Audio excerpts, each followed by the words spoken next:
ہمارے چینل کو سبسکرائب کریں اور بیل آئیکن دبائیں۔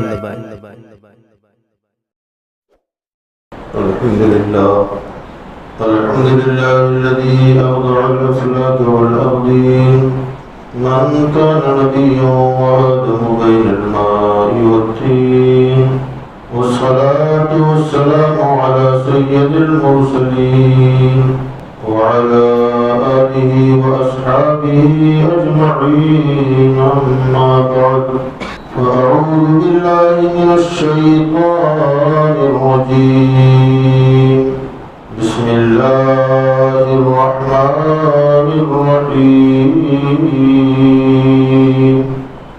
وما محمد إلا رسول قد خلت من قبله الرسل أفإن مات أو قتل انقلبتم على أعقابكم صدق الله مولانا العلي العظيم وبلغنا رسوله النبي الأمين المتين الكريم معزز محترم سامعین کرام، السلام علیکم ورحمۃ اللہ وبرکاتہ۔ وعلیکم السلام ورحمۃ اللہ وبرکاتہ۔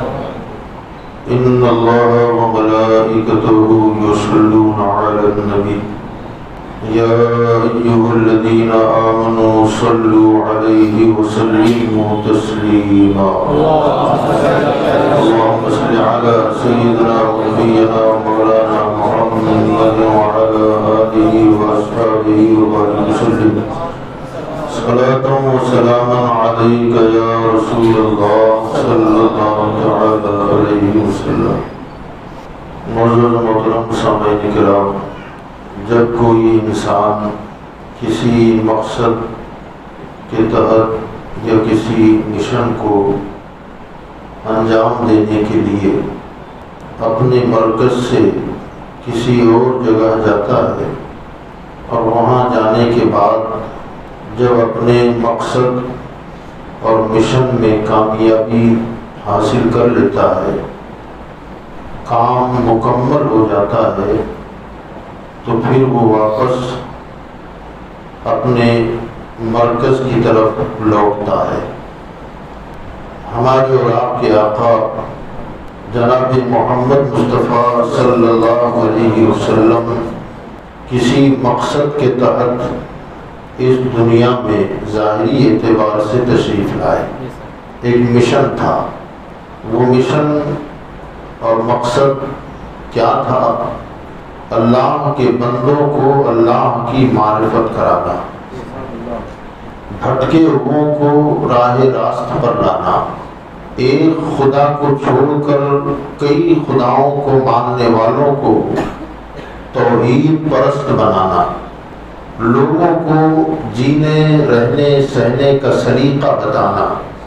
جو لوگ راستہ بھول کر جدھر نہیں جانا چاہیے اس راستے پر جو چل رہے تھے، انہیں وہاں سے ہٹا کر صراط مستقیم پر گامزن کرنا اور انہیں جنت کے راستے کا مسافر بنانا، یہ مقاصد تھے حضور صلی اللہ علیہ وسلم کے دنیا میں تشریف لانے کے۔ ورنہ ان کی شان تو یہ ہے کہ وہ ہر عالم کی رحمت ہے، کسی عالم میں رہ جاتے ہیں۔ وہ ہر عالم کی رحمت ہے، کسی عالم میں رہ جاتے، یہ ان کی مہربانی ہے کہ یہ عالم پسند آیا۔ اور یہاں سرکار دو عالم صلی اللہ علیہ وسلم تشریف لائے۔ یاد رکھیں، دنیا کا بھی اصول ہے کہ ہم اور آپ موجودہ دور میں مشینوں سے گھرے ہوئے ہیں، ہمارے چاروں طرف مشینوں کے انبار ہیں، گویا ہم اب مشینوں کے محتاج ہو گئے۔ یہ جو مشینوں کا دورہ ہے، ہم اور آپ دیکھتے ہیں کہ مشینیں سستی بھی ہیں، مہنگی بھی ہیں۔ جب ہم کوئی سستی مشین خریدنے کے لیے جاتے ہیں تو ہم جب اس کا سودا کر لیں اور وہ مشین ہمیں پسند آ جائے تو اس مشین کو بیچنے والے حضرات جب وہ مشین ہمارے حوالے کرتے ہیں تو ہر مشین کے ساتھ تقریباً کوئی 2-5 ورق کی کتاب بھی ساتھ میں ہوتی ہے. جیسے ہم موبائل خریدیں، مائک خریدیں تو اس کی جو لوازمات ہیں اس کے ساتھ 2-3 ورق کی کتابچہ ساتھ میں ہوتا ہے. اس میں ہدایات لکھی ہوتی ہے کہ اس مشین کو کیسے چلانا ہے، طور طریقے بتائے جاتے ہیں، نقصان دہ چیزوں کی طرف اشارہ کیا جاتا ہے. اسی طرح بعض مشینیں بہت قیمتی ہوتی ہیں، مہنگی ہوتی ہیں. مثلا کوئی اگر فیکٹری ڈالنا چاہتا ہے اور اس میں جو مشین کا استعمال ہوگا وہ اگر لاکھوں اور کروڑوں کی قیمت کی ہو تو جیسے ہم موبائل خریدتے ہیں ایسے اس مشین کو نہیں خرید سکتے. اس کے لوازمات ہوتے ہیں. باقاعدہ جب ہم وہ مشین خریدنا چاہتے ہیں تو پہلے تو اس کمپنی کا کوئی نمائندہ ہمارے پاس آئے گا، ہمارے کارخانے کا جائزہ لے گا، فیکٹری کا جائزہ لے گا، اور پھر اگر اس میں کوئی کمی رہ گئی ہو تو اسے پوری کرنے کی ہدایات دے گا. پھر واپس جا کر جب وہ مشین آنے لگے گی، ڈلیوری ہوگی، تو تنہا مشین کو روانہ نہیں کیا جاتا بلکہ اس مشین کے ساتھ باقاعدہ آپریٹر بھی آتا ہے. آپریٹر آ کر اس مشین کو نصب کروائے گا اور پھر آپ کو اس مشین کو چلا کے دکھائے گا، سمجھائے گا، بتائے گا کہ اسے ایسے چلانا ہے، یوں کرو گے تو یہ نقصان ہوگا، ایسے چلاؤ گے تو یہ فائدہ ہوگا، وغیرہ وغیرہ.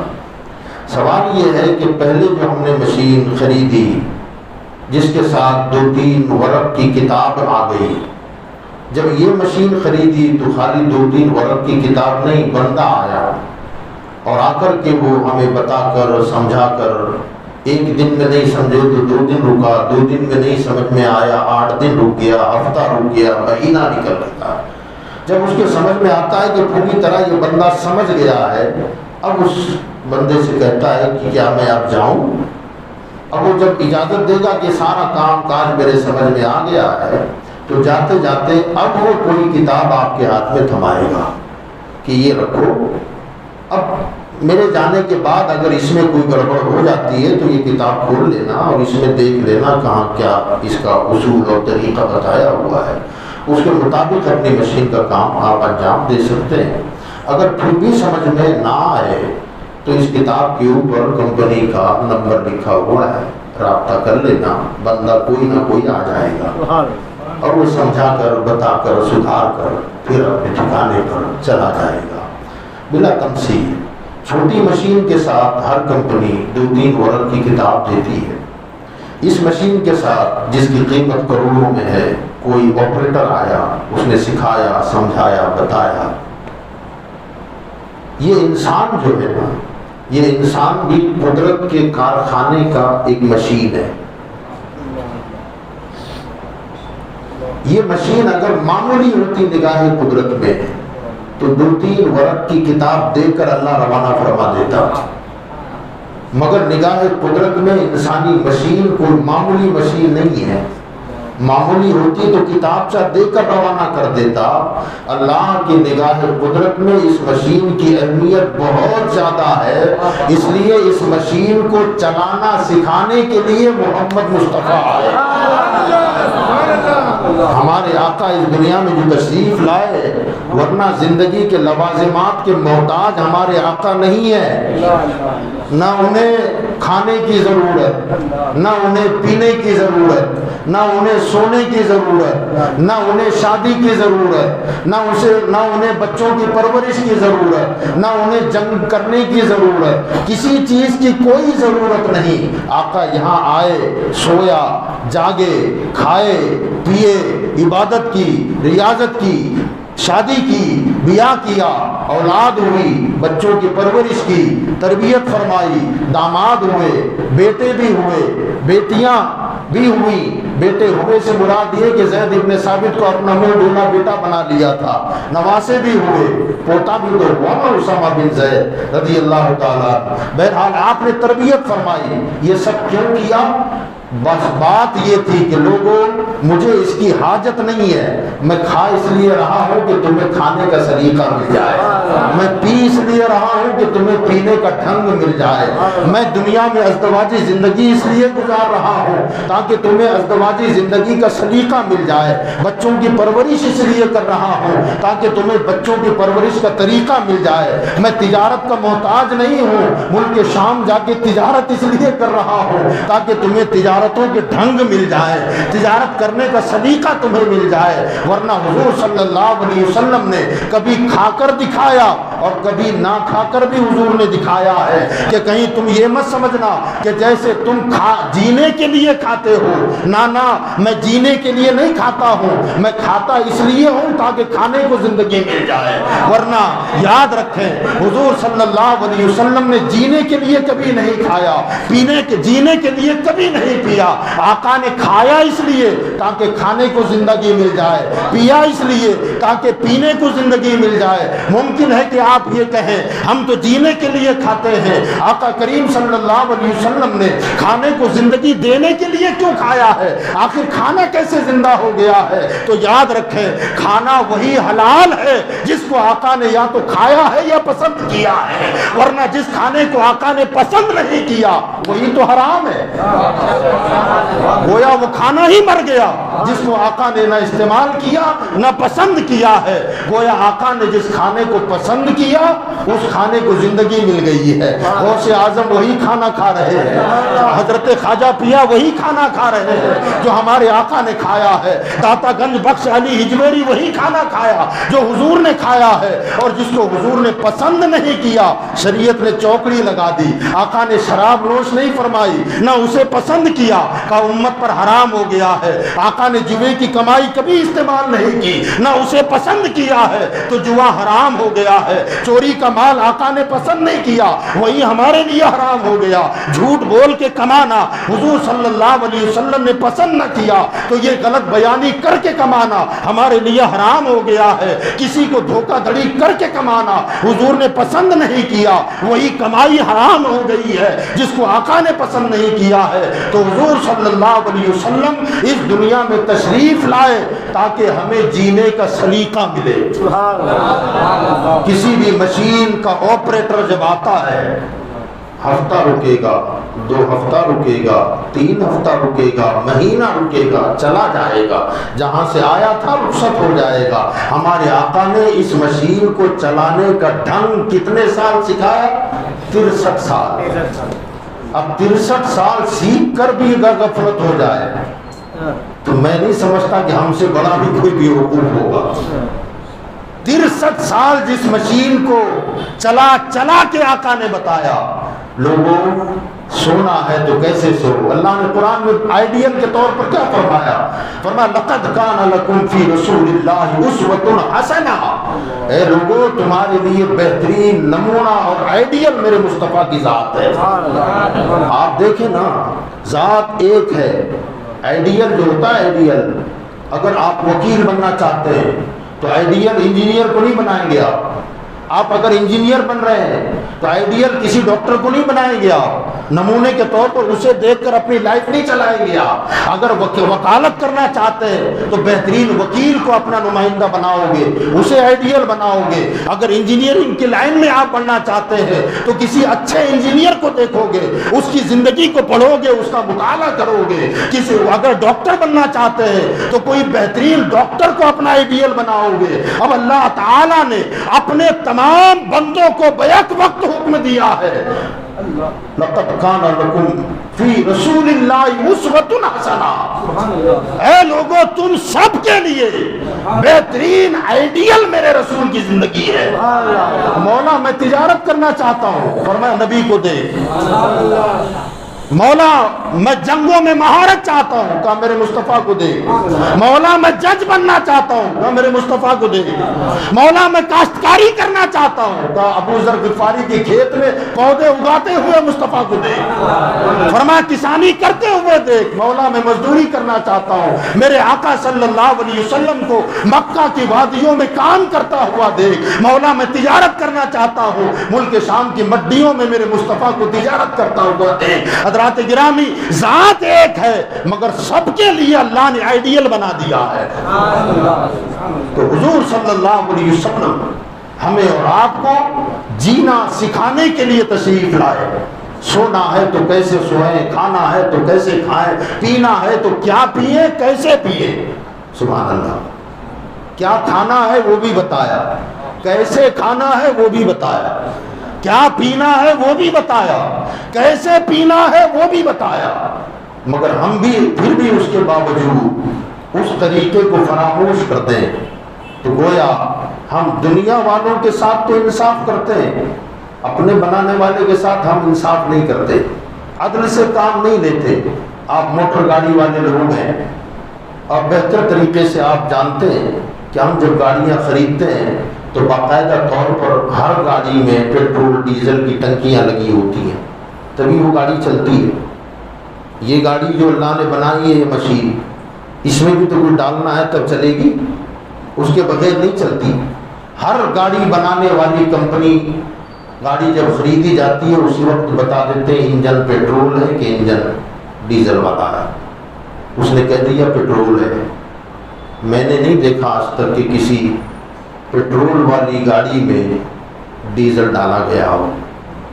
ڈالتے نہیں ڈالتے، کتنی دیانتداری دکھاتے ہیں کہ نہ یار یہ، بلکہ پیٹرول پمپ پر اکثر دیکھا جاتا ہے گاڑی جب کھڑی کرتے ہیں نا تو اسے بار بار کہتے ہیں پیٹرول ہے پیٹرول، کوئی غلطی سے ڈیزل نہ ڈال دے۔ اتنا احتیاط۔ ہمارے اپنے بنانے والے سے ہم نے پوچھا کہ مولا اس ٹنکی میں ہمیں کیا ڈالنا ہے، یہ کون سا ایندھن جلے گا اس میں؟ اس نے کہہ دیا کلو مما فی الارض حلالا طیبا۔ لوگوں اس میں جب بھی ڈالنا نا تو حلال اور پاکیزہ شے ڈالنا، ناپاک مت ڈالنا، گندگی مت ڈالنا، اس میں حرام کی کمائی مت گھسیڑنا، اس میں جب بھی ڈالنا تو حلال اور پاکیزہ چیزیں ڈالنا۔ اور حضور نے وہ چیزیں کھا کر بتایا، یہ کھانا یہ مت کھانا۔ جس سے منع کیا گیا اس منع کے روکنے کا طریقہ کتنا پیارا تھا سرکار کا، بتایا۔ ورنہ امام حسن و حسین انہیں الگ سے تربیت کی ضرورت نہیں تھی، ان کے بدن میں تو خون مصطفیٰ ہونا ہی کافی تھا، ان کے لیے تو شیر سیدہ فاطمہ ہی کافی تھا، ان کی تربیت تو عالم ارواح ہی میں ہو چکی تھی۔ مگر اس کے باوجود حدیث پاک میں ملتا ہے چلتے چلتے کھجوروں کی ڈھیری سے امام حسین نے کھجور اٹھا لی اور اٹھا کر منہ میں ڈالی۔ سرکار نے دیکھا اور دیکھتے ہی منہ میں انگلی ڈال کر فرمایا کخ کخ، بیٹا تھوک دو تھوک دو، یہ مال صدقے کا ہے، ہمارے لیے جائز نہیں ہے۔ یہ کیوں کیا؟ اچھا اٹھاتے ہوئے نہیں دیکھا، منہ میں ڈالتے نہیں دیکھا، منہ میں ڈال کر چبانے کے بعد منہ سے نکالا گیا۔ کیوں؟ تاکہ امت کو پتا چلے جو چیز جس کے لیے حلال نہیں ہے اگر منہ میں بھی چلی جائے تو تھوک دو، اس لیے کہ تمہارے پیغمبر نے تمہارے لیے منع کیا ہے۔ یہ درس ہے، یہ پیغام ہے ہمارے آپ کے لیے۔ تو یاد رکھیں حضور صلی اللہ علیہ وسلم اس کائنات میں جو تشریف لائے وہ ہمیں جینے کا اور رہنے کا سہنے کا ڈھنگ بتانے کے لیے آئے۔ اور یہ معاملہ آپ نے کب تک کر کے دکھایا؟ 63 سال۔ اور 63 سال تک جب دیکھا کہ ابو بکر کی تربیت ہو گئی ہے، عمر کی تربیت ہو گئی ہے، عثمان غنی سیکھ چکے ہیں، مولا علی نے ساری تربیت حاصل کی ہے، ابو ذر غفاری نے سیکھ لیا ہے، صہیب رومی نے سیکھ لیا ہے، بلال حبشی نے سیکھ لیا ہے، کا اطمینان ہو گیا کہ سب کچھ معاملہ ٹھیک ٹھاک ہو گیا ہے، تو اب حضور کے جانے کا وقت آیا تو 2-5 پنوں کی کتاب نہیں، پورے 30 پاروں کا قرآن دے دیا ہے۔ کہ میرے جانے کے بعد اگر کہیں گڑبڑا جاؤ یہ قرآن تمہیں دے کے جا رہا ہوں، اس میں دیکھ لینا کیا حلال ہے کیا حرام ہے، اگر اس میں بھی سمجھ میں نہ آئے تو لاکھوں کی تعداد میں میری حدیثیں چھوڑ کے جا رہا ہوں، میری امت کے لوگوں نے میری سیرت کو مرتب کر دیا ہوگا، تم اسے پڑھ لینا، میرے سونے کا طریقہ مل جائے گا، میرے جاگنے کا طریقہ مل جائے گا، میرے کھانے کا طریقہ مل جائے گا، میرے سونے کا طریقہ مل جائے گا، میرے چلنے کا طریقہ مل جائے گا، میرے بیٹھنے کا طریقہ مل جائے گا، میری گفتگو کا طریقہ مل جائے گا، کبھی حجت کا طریقہ بھی مل جائے گا، لڑائی جھگڑا بھی کبھی کبھی ہوا ہے اس کا بھی معاملہ مل جائے گا، ازدواجی زندگی میں نے کیسے گزاری ہے وہ طریقہ تمہیں مل جائے گا۔ حضرات گرامی یاد رکھیں احادیث مبارکہ کو ایسا مرتب کیا گیا کہ سرکار کب کب ہنسے ہیں وہ بھی ملتا ہے، سرکار کب کب مسکرائے ہیں وہ بھی ملتا ہے، سرکار کے داڑھی میں کتنے بال سفید تھے وہ بھی ہمیں ملتا ہے۔ دنیا کے ریفارمروں کو ہم چیلنج کرتے ہیں، لاؤ کوئی بڑے سے بڑا انسان جس کی زندگی کا ہر لمحہ کتابوں میں محفوظ ہو، دنیا گھٹنے ٹیک دے گی، یہ مسلمان سینہ ٹھوک کے کہے گا وہ میرا مصطفیٰ ہے۔ پیدائش سے لے کر موت آنے تک مصطفیٰ کی زندگی کا کوئی لمحہ خدا کی قسم آپ کو اندھیرے میں نہیں ملے گا، ہر چیز روشن روشن ہے۔ یاد رکھیں ہم بڑے سفید اور اجلے ہو کر باہر گھومتے ہیں، سوسائٹی والے ہماری تعریف کریں، اگر ہماری حقیقت جاننی ہے تو گھر میں جا کے ذرا پوچھو کہ گھر میں کیسا ہے۔ آقا نے ساری ازدواج مطہرات کو بتا دیا، میری زندگی کو چھپانا نہیں ہے، رات والی زندگی تم بیان کرو، ابو بکر دن والی زندگی تم بیان کرو۔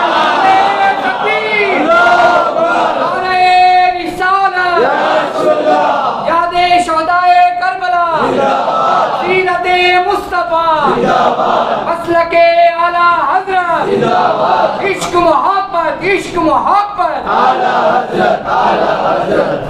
احادیث مبارکہ اٹھا کے دیکھیں، ہمیں صحابہ کو سلام کرنے کو جی چاہتا ہے کہ سرکار نے کوئی بات بیان فرمائی اور سرکار نے ذرا زور سے ہنس دیا تو صحابہ کہتے ہیں فضحک رسول اللہ صلی اللہ علیہ وسلم، حضور ہنس پڑے۔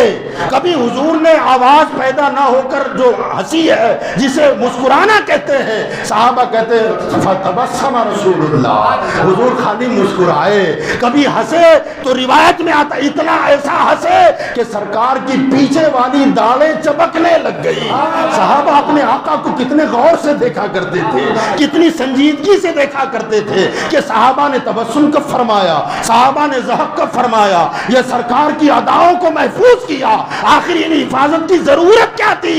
اللہ نے وعدہ کیا تھا کہ مصطفیٰ ہم تیری زندگی کو ضائع ہونے نہیں دیں گے، جیسے قرآن کی حفاظت کا ذمہ لیا ہے ایسے مصطفیٰ کی ذات کی ہر حرکت کی حفاظت کا ذمہ بھی اللہ نے لیا ہے، کیونکہ یہ قرآن کتابی شکل میں خاموش قرآن ہے، وہ بولتا نہیں ہے، مصطفیٰ بولتا قرآن تھا، مصطفیٰ چلتا پھرتا قرآن تھا، وہ بیٹھے تو قرآن سمجھ میں آئے، وہ اٹھے تو قرآن سمجھ میں آئے، وہ مسکرائے تو قرآن سمجھ میں آئے، وہ اپنی پیشانی پر بل ڈالے تو قرآن سمجھ میں آئے۔ قرآن کی تفسیر کو سمجھنا ہے تو مصطفیٰ کی حیات پاک کو سمجھو، گویا یہ بولتا قرآن ہے اور یہ خاموش قرآن ہے۔ حضرات گرامی حضور صلی اللہ علیہ وسلم اس دنیا میں آئے اور جب اطمینان ہو گیا کہ صحابہ سمجھ گئے، اطمینان بھی کروایا حضور، کیسا اطمینان فرمایا؟ ایک حدیث میں آیا ہے کہ حضور صلی اللہ علیہ وسلم فجر سے پہلے اپنے حجرے سے باہر نکلے، حضرت بلال اذان کی تیاریوں میں تھے فجر میں، اس سے پہلے حضور نے حضرت بلال کو بلایا اور بلا کر کے فرمایا بلال مدینہ کی گلیوں میں جاؤ اور سارے مسلمانوں کے دروازوں کی کنڈیاں باہر سے بند کر دو۔ حضرت بلال نکلے اور ایک ایک مسلمان کے دروازے کی کنڈی باہر سے بند کرتے کرتے کرتے مسجد میں آ گئے۔ سرکار کے پاس آئے تو آقا کریم نے فرمایا سب کے دروازے بند ہو گئے؟ تو کہا یا رسول اللہ سب کے دروازے بند کیے۔ اب آقا نے فرمایا اذان دو، اذان ہوئی۔ اذان کے بعد حضور حجرہ عائشہ میں تھے، جماعت سے کچھ پہلے دروازہ کھلا، جیسے آپ اندر تشریف لانے والے تھے مسجد نمازیوں سے کھچا کر گئی۔ حضور نے یہ منظر دیکھا، مسکرا پڑے کہ میری تربیت ہو گئی ہے، سب کچھ سمجھ گئے۔ نماز پڑھا دی آقا نے۔ نماز پڑھانے کے بعد حضور صلی اللہ علیہ وسلم نے فرمایا بلال میں نے تو تم سے کہا تھا کہ دروازے بند کرنا سب کے باہر سے، بند نہیں کیا؟ کہا یا رسول اللہ سب کے دروازے بند کیا تھا۔ کہا یہ کیسے آ گئے؟ کہا مجھے نہیں پتہ کیسے آئے۔ پھر آقا نے صحابہ سے پوچھا کیا تمہارے دروازے بند تھے؟ تو انہوں نے کہا ہاں یا رسول اللہ دروازوں کی کنڈیاں بند تھیں۔ کہا کیسے آئے؟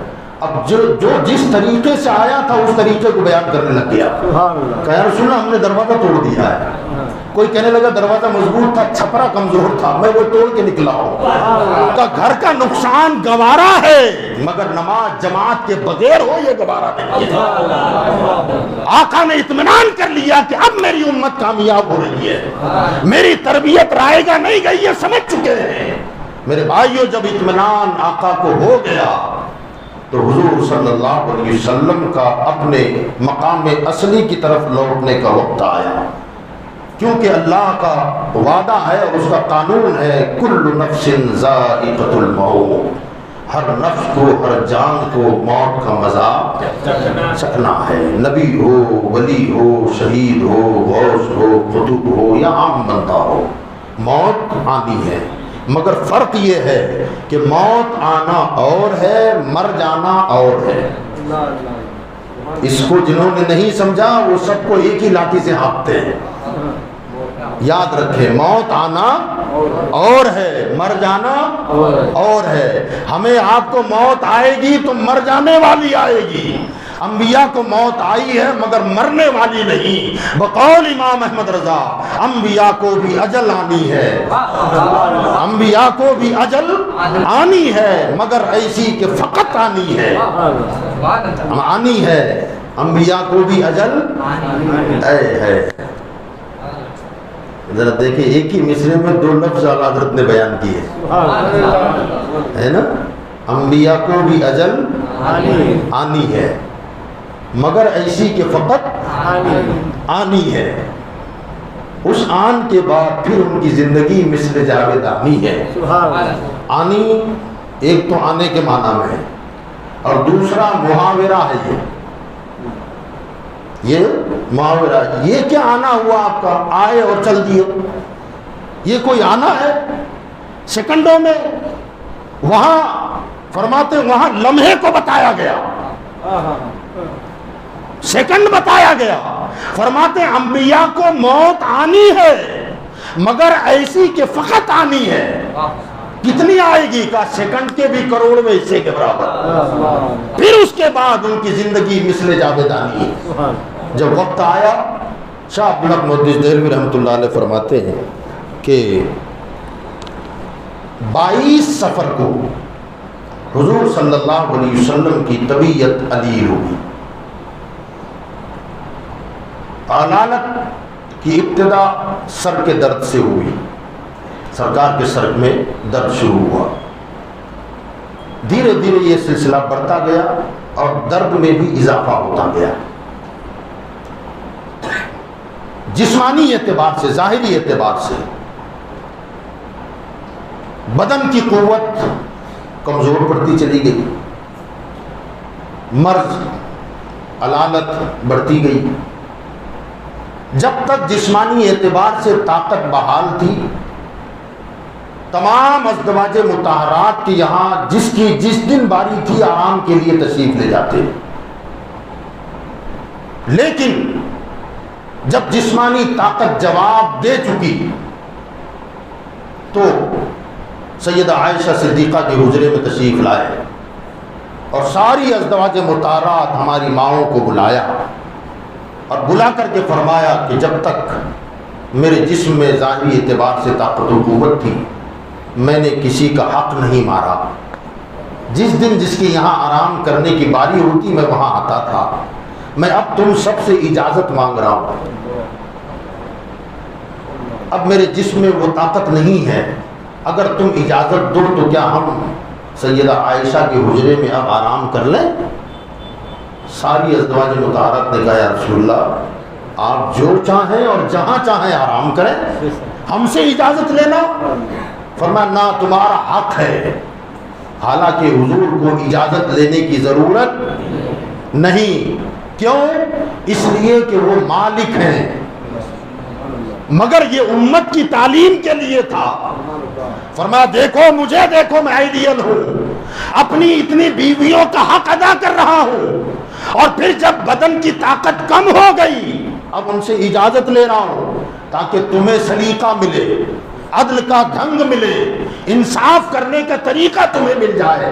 ساری ازواج مطہرات نے فرمایا کہ حضور آپ جہاں چاہیں آرام کر سکتے ہیں۔ اب حضور صلی اللہ علیہ وسلم حجرہ عائشہ ہی میں آرام فرمانے لگے۔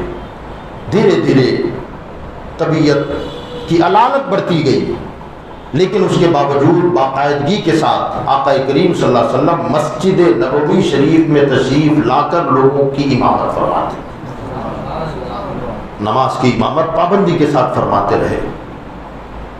پھر وصال پاک سے کچھ دن پہلے طبیعت اس قدر طبیعت پر علالت کا غلبہ ہوا کہ سرکار پر غشی طاری ہو جاتی تھی، پھر غشی دور ہو جاتی۔ یہ سلسلہ چلا۔ ان ایام میں بستر علالت سے ہمارے آقا صلی اللہ علیہ وسلم نے فرمایا کہ اب میں مسجد میں جانے کی طاقت نہیں رکھتا، ابو بکر سے کہو کہ وہ لوگوں کی نماز کی امامت کروائے۔ سیدہ عائشہ وہیں تشریف فرما تھی، کہنے لگی یا رسول اللہ میرے والد رقیق القلب ہیں، نرم دل ہے، بہت جلدی رونے والے ہیں، سرکار اتنا بڑا جگر نہیں ہے ان کا کہ آپ کے مصلے پر کھڑے ہو کر امامت کریں، اتنی طاقت اور اتنی ہمت ان کے اندر نہیں ہے۔ سرکار نے پھر فرمایا ابو بکر سے کہو کہ لوگوں کی نماز کی امامت کروائیں۔ سیدہ عائشہ نے پھر کہا یا رسول اللہ اتنی ہمت اور اتنی طاقت ان کے اندر نہیں ہے، رقیق القلب ہیں۔ سرکار دو عالم صلی اللہ علیہ وسلم نے تیسری مرتبہ تاکید کے ساتھ، اور انداز ذرا تیز تھا، فرمایا میں نے کہہ دیا ابو بکر سے کہو کہ لوگوں کی امامت وہی کرے نماز کی۔ اب جب تیسری مرتبہ تاکید کے ساتھ حکم ہوا تو یہ اطلاع سیدنا ابو بکر تک پہنچائی گئی۔ سیدنا صدیق اکبر رضی اللہ تعالی عنہ نے اب مسجد نبوی میں ہماری آقا کی جگہ پر کھڑے ہو کر امامت شروع فرما دی۔ سرکار کی حیات طیبہ میں سیدنا ابو بکر صدیق رضی اللہ تعالی عنہ نے کل 17 نمازوں کی امامت فرمائی ہے۔ کتنے نمازوں کی؟ 17 نمازوں کی امامت فرمائی۔ اور یاد رکھیں اہل سنت کی ایک مضبوط دلیل ان کے خلیفہ اول ہونے کی یہ بھی ہے، حضور نے کسی اور کو کیوں نہ کہا کہ نماز پڑھا دیں، خلیفہ کہتے ہی اس کو ہے، جو اصل نہ ہو تو اس کا نائب کام کرے۔ سرکار جانتے تھے کہ میرے بعد خلافت کسے سنبھالنی ہے، ابھی میں نام لے لیتا ہوں، میں گھر میں ہوں، امامت تمہیں کرنی ہے تاکہ دنیا کو پتا چلے کہ میرے بعد میرا مصلی اگر کوئی سنبھال سکتا ہے تو وہ ابو بکر صدیق ہے۔ 17 نمازوں کی حیات ظاہری میں امامت کروائی گئی تاکہ لوگوں کو یہ پتا چل جائے کہ میں نے کس کا انتخاب کر دیا ہے، میں نے کسے چنا ہے، بعد میں کوئی ہنگامہ آرائی نہ ہو۔ لہذا ابو بکر صدیق رضی اللہ تعالیٰ عنہ نے کل 17 نمازوں کی امامت فرمائی۔ بہرحال حضور صلی اللہ علیہ وسلم کی طبیعت کبھی مائل بصحت ہوتی اور کبھی علالت بڑھ جاتی، یہ سلسلہ چلتا رہا۔ ایک دن تربیت کیسی ہوئی اس کو ملاحظہ کرنے کے لیے حضور صلی اللہ علیہ وسلم نے طبیعت کی علالت کے باوجود کمزوری بڑھ گئی تھی، حضرت سیدنا علی المرتضیٰ کو بلایا، اپنے چاچا حضرت عباس کو بلایا اور بلا کر کے ادھر مسجد میں جماعت کھڑی ہوئی ہے، دونوں کو بلایا اور کہا چلو میں مسجد میں اپنے غلاموں کی صفوں کو دیکھنا چاہتا ہوں۔ دونوں کے کاندھوں پہ ہاتھ رکھے، دونوں نے سہارا دیا اور حضور صلی اللہ علیہ وسلم چل کر کے مسجد کے دروازے کے قریب آئے جو حجرہ عائشہ ہے، اور وہاں آ کر ایسا ہلکا پردہ ہٹایا کہ دیکھو تو میرے بعد یہ اجتماعیت کے ساتھ رہیں گے کہ نہیں رہیں گے۔ یہ جماعت کے ساتھ جڑ کے رہیں گے کہ نہیں رہیں گے؟ جیسے ہی آپ نے نظر ڈالی فَتَبَسَّمَ رسول اللہ، حضور صحابہ کی صفوں کو دیکھ کر مسکرائے. کہتے ہیں آپ سبحان اللہ کہتے ہیں. نماز میں کھڑے صحابہ کی صفوں کو دیکھ کر حضور مسکرائے، یوں مسکرائے کہ جان سی کلیوں میں پڑ گئی. جب لب کشا ہوئے تو گلستہ بنا دیا. سرکار نے ہلکا سا پردہ ہٹایا. صحابہ فرماتے ہیں کہ سارے صحابہ کی توجہ اس طرف ہو گئی، حضور آ رہے ہیں، حضور آ رہے ہیں، حضور آ رہے ہیں. فرماتے ہیں کہ ہم نے سب نے سرکار کا وجہ مبارکہ دیکھا، ایسا لگا کہ کھلا ہوا قرآن ہمارے سامنے. علماء حدیث، شارحین حدیث فرماتے ہیں کہ سرکار نے پردہ ہٹا کر خالی صفوف صحابہ کو دیکھا، آواز نہیں لگائی، کسی کو پکارا نہیں، اطلاع نہیں دی. صحابہ کہتے ہیں ہم نے نماز میں حضور کا جلوہ دیکھا. سوال یہ ہے کہ کیسے پتا چلا کہ حضور آئے؟ کس نے بتایا کہ حضور آئے؟ سبحان اللہ. عشاق محدثین کہتے ہیں کہ سرکار نے جیسے ہی پردہ ہٹایا، سرکار کے چہرے کی نورانیت سے مسجد جگمگا گئی اور صحابہ سمجھ گئے یہ نور نور مصطفیٰ ہے. سرکار کے وجہ مقدس کی چمک سے مسجد روشن ہو گئی. اسی لیے اعلیٰ حضرت فرماتے ہیں کہ چمک تجھ سے پاتے ہیں سب پانے والے، میرا دل بھی چمکا دے چمکانے والے. مسجد کے در و دیوار نور مصطفیٰ سے منور ہو گئے، جگمگ جگمگ کرنے لگے اور صحابہ کو پتا چل گیا کہ نور مصطفیٰ چمک رہا ہے. جب نور ہے تو نور والا بھی یہی ہوگا. آقا کی تجلی ہم پر ظاہر ہو گئی. صحابہ کرام نے اس طرف مڑ مڑ کے دیکھنا شروع کیا. بعض محتاط محدثین کہتے ہیں کہ حالت نماز میں مڑ جانا، حالت نماز میں مڑ جانا. آپ جانتے ہیں کہ حضور صلی اللہ علیہ وسلم کا حجرہ کہاں ہے؟ جیسے ہم مسجد میں ہیں، اس کو آپ مسجد نبوی تصور میں لائیں جو وہاں گئے ہوئے ہیں. جب آپ نماز میں کھڑے ہوں گے نا، اس وقت وہ حجرہ جہاں سے حضور نے صحابہ کی صفوں کو ملاحظہ فرمایا، وہ حجرہ تھا نمازی کے بائیں سائڈ. کدھر؟ بائیں سائڈ. اچھا ایک بات یاد آ گئی، کہتے ہیں آپ سبحان اللہ. سبحان اللہ. حضور نے پوری زندگی تیامن کو پسند کیا، سیدھے سائڈ کو. پوری زندگی کبھی کوئی کام الٹی طرف سے نہیں کیا، الٹے ہاتھ سے نہیں کیا. سرکار اگر کسی کو کوئی چیز دینا چاہتے اور وہ اگر الٹا ہاتھ آگے بڑھاتا تو پیچھے کھینچ لیتے. فرمایا سیدھا، بیٹھنے میں سیدھا، اٹھنے میں سیدھا، لیٹنے میں سیدھا، ہر کام سیدھی سائڈ کو پسند فرماتے ہیں. مگر آپ ذرا دیکھیں مسجد میں حضور کا جہاں مزار بنا ہے وہ بائیں طرف ہے.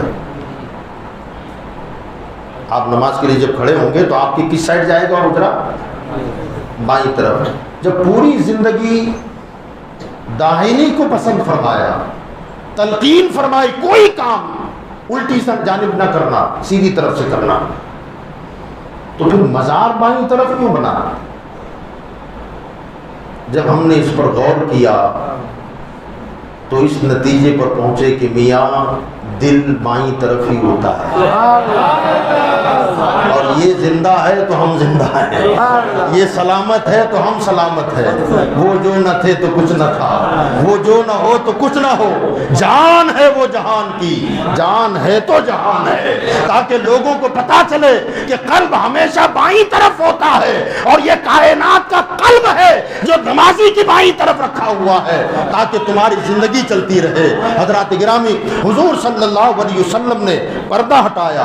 محتاط محدثین نے کہا، اسی کو وہاں بھی لے کے اڑ گئے. وہابیوں نے بھی پھر اس کی اقتدا کرنا شروع کر دی. کہا صحابہ کرام نے آنکھ کی کنکیوں سے دیکھا، اس سے نماز فاسد نہیں ہوتی. یعنی آپ کھڑے ہوئے ہیں اور آنکھ خالی ایسے ایسے گھمائیں آپ ادھر ادھر آنکھ کی پتلیوں کو، اور ادھر ادھر کا سائٹوں کا نظر آئے گا تو اس سے نماز خراب نہیں ہوگی. کہا صحابہ نے حضور کا چہرے محدھا دیکھا تو آنکھ کی کنکیوں سے دیکھا جس سے نماز میں کوئی خرابی نہیں آتی. تو اب اس کا جواب دیتے ہوئے عشاق محدثین بولے کہ کنکیوں سے دیکھنا اس سائٹ کے لیے تو ممکن ہے، ادھر والوں نے کیسے دیکھا؟ ان کی کنکیاں وہاں نہیں جائے گی۔ فرمایا ماننا پڑے گا کہ سب کے جو اخیر میں ہے جب تک وہ پورا گھوم نہیں جاتا وہ دروازہ نظر نہیں آئے گا۔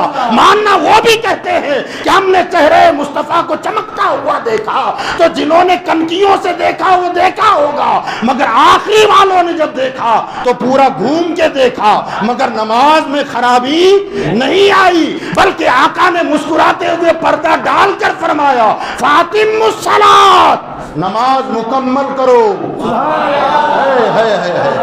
کہہ دیں یار سبحان اللہ، کہہ دیں۔ صف کے آخر والے گھوم کر دیکھے، قبلے سے سینہ پھر گیا، چہرہ پھر گیا۔ آقا کو کہنا چاہیے تھا بنا صلاۃ، نماز کو دوبارہ قائم کرو، نہیں فرمایا، بلکہ فرمایا فاتم الصلاۃ، نماز جہاں سے چل رہی ہے مکمل کر دو۔ آقا سینہ کعبے سے گھوم جائے نمازیں ٹوٹ جاتی ہے، آقا نمازیں خراب ہو جاتی ہے، نماز فاسد ہو جاتی ہے، آخر ان کی نماز مکمل کرنے کا کیوں حکم دیا؟ تو صحابہ کا جواب یہی ہوگا کعبے سے گھومے گے تو نماز خراب ہوگی، ہم کعبے سے تو گھومے ہیں مگر کسی اور طرف نہیں، کعبے کے کعبہ کی طرف گھومے ہیں، اس لیے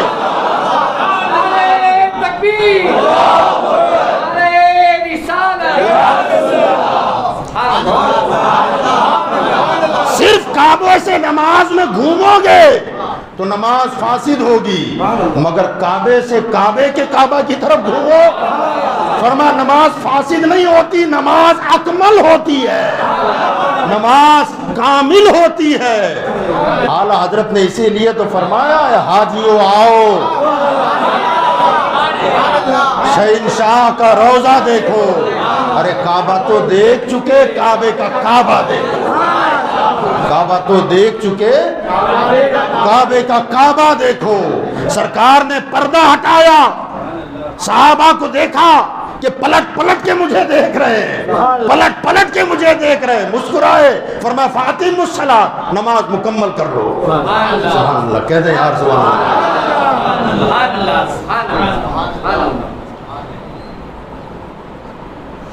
اللہ تعالیٰ نے قرآن مجید میں ایک مقام پر ارشاد فرمایا، سن لے،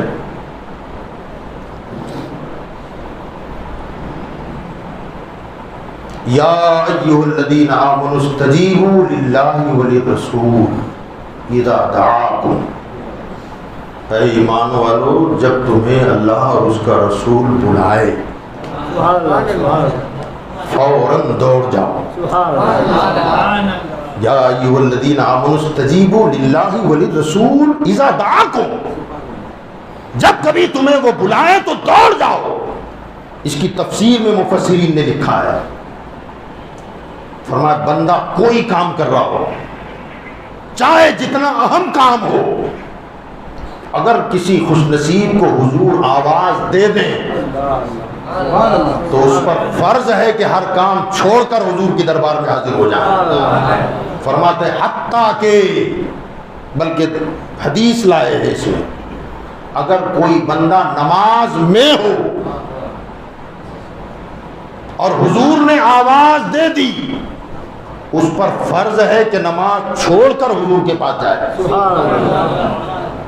حدیث کیا لائے؟ ایک صحابی مسجد میں نماز پڑھ رہے ہیں، حالت نماز میں حضور صلی اللہ علیہ وسلم نے ان کا نام لے کر پکارا، اب یہ کشمکش میں پڑ گئے، نماز تیز کر دی، جلدی جلدی نماز پڑھ کے گئے، مگر تاخیر تو ہوئی۔ حضور صلی اللہ علیہ وسلم نے فرمایا اتنی تاخیر؟ تو انہوں نے کہا رسول اللہ میں نماز میں تھا۔ ہمارے آقا نے فرمایا قرآن نہیں پڑھتے ہو کیا؟ قرآن کی آیت نہیں پڑھی؟ یا ایھا الذین آمنوا استجیبوا للہ وللرسول اذا دعاکم، اے ایمان والو جب اللہ اور اس کا رسول بلائیں تو فوراً دوڑ پڑو۔ کہاں ہے رسول اللہ؟ پڑھی ہے۔ کہا تمہیں آنا چاہیے، آئندہ خیال رکھو۔ علماء اس کے حوالے سے اب مسئلہ بیان کر رہے ہیں، فقہا بیان فرماتے ہیں کیا؟ فرمایا نمازی اگر فرض نماز بھی پڑھ رہا ہو اور فرض نماز کی حالت میں حضور نے کسی خوش نصیب کو اب تو نہیں پاسبل ہے نا، اس زمانے میں آواز دے دی تو فرمایا اس نمازی پر فرض ہے کہ نماز چھوڑ کر حضور کے پاس چلا جائے۔ ایک مسئلہ اور سن لیں، ہماری ماں اگر بیٹا نفل نماز میں ہے اور ماں آواز دے دے تو اس پر لازم ہے کہ نفل نماز توڑ کر ماں کا جواب دے۔ ماں کی اہمیت کو بھی سمجھے نوجوانوں، اس پر لازم ہے کہ نفل نماز توڑ کر وہ ماں کی خدمت میں جائے، واپس آئے پھر اپنی نماز ادا کر لے، بنا کرے اس کی اثر نو نماز پڑھے، مگر نماز توڑ کر کے جانا ہے۔ مگر یہ حکم صرف نفل کے لیے ہے، فرض میں ہے تو نہیں توڑ سکتا، واجب نماز ہے تو نہیں توڑ سکتا، سنت موقدہ ہے نہیں توڑ سکتا۔ مگر ہمارے آقا کی شان وہ کہ فرمایا اگر فرض بھی میں بھی ہو اور حضور آواز دے دے، نفل میں ہو اور ماں آواز دے دے تو نماز توڑ کے جانا ہے، اور فرض میں ہو اور حضور آواز دے دیں توڑ کے نہیں، چھوڑ کے جانا، یہ فرق ہے، اسے سمجھیں آپ۔ ماں بلائے تو نفل نماز توڑ کے جانا ہے، اور حضور بلائے تو فرض نماز چھوڑ کے جانا ہے۔ کہ پھر کیا کریں؟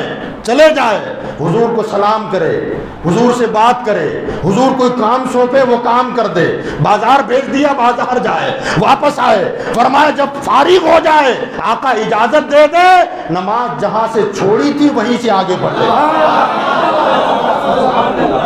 یہ متفقہ فیصلہ ہے، فرمایا جہاں سے چھوڑی تھی وہیں سے ادا کر دے، اس کی نماز ٹوٹی نہیں، کہا چلا گیا تھا، منہ پھیر دیا تھا، بات چیت کیا ہے، کام کیا ہے، کہا پھر بھی نہیں ٹوٹی، اس لیے کہ کعبے سے گھوما ہے، کعبے کی کعبہ کی طرف مڑا ہے۔ فرمایا بات کی ہے، بات اس سے کی ہے جس کو نماز میں سلام کرتا ہے، جس پر نماز میں درود پڑھتا ہے، کہا اگر بات کر لیا تو نماز ٹوٹے گی نہیں۔ یہ مقام و مرتبہ ہمارے آقا کا ہے۔ ذرا سوچیں آپ، تو حضور صلی اللہ علیہ وسلم نے پردہ ہٹایا، صحابہ نے جلوہ مصطفیٰ دیکھا، آقا نے مسکرایا اور مسکرا کر فرمایا فاطم الصلاۃ، نماز مکمل کر لو، پھر اندر تشریف لے گئے۔ یہ سلسلہ چلتا رہا یہاں تک کہ اب علالت بڑھتی چلی گئی۔ حضور رحمت عالم نور مجسم صلی اللہ تعالی علیہ وآلہ وسلم کا وصال مبارک جس دن ہوا، اس دن آپ کی طبیعت میں کافی افاقہ تھا، طبیعت بحال تھی۔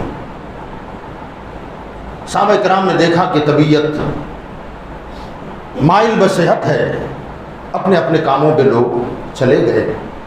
سیدہ عائشہ صدیقہ فرماتی ہیں کہ جیسے جیسے سورج بلند ہونے لگا، سرکار دو عالم صلی اللہ علیہ وسلم کی طبیعت کی علالت بڑھنے لگی، یہاں تک کہ غشی طاری ہو جاتی۔ میں حضور صلی اللہ علیہ وسلم کے پاس آئی اور آ کر کے میں نے اپنے آقا صلی اللہ علیہ وسلم کا سر مبارک پیٹھ سمیت اٹھایا تھوڑا، اور میں آگے آ کر بیٹھی، حضور صلی اللہ علیہ وسلم کا سر مبارک میرے گردن، گلے اور سینے کے بیچ میں رکھا ہوا تھا، اور میں لے کر بیٹھی ہوئی تھی۔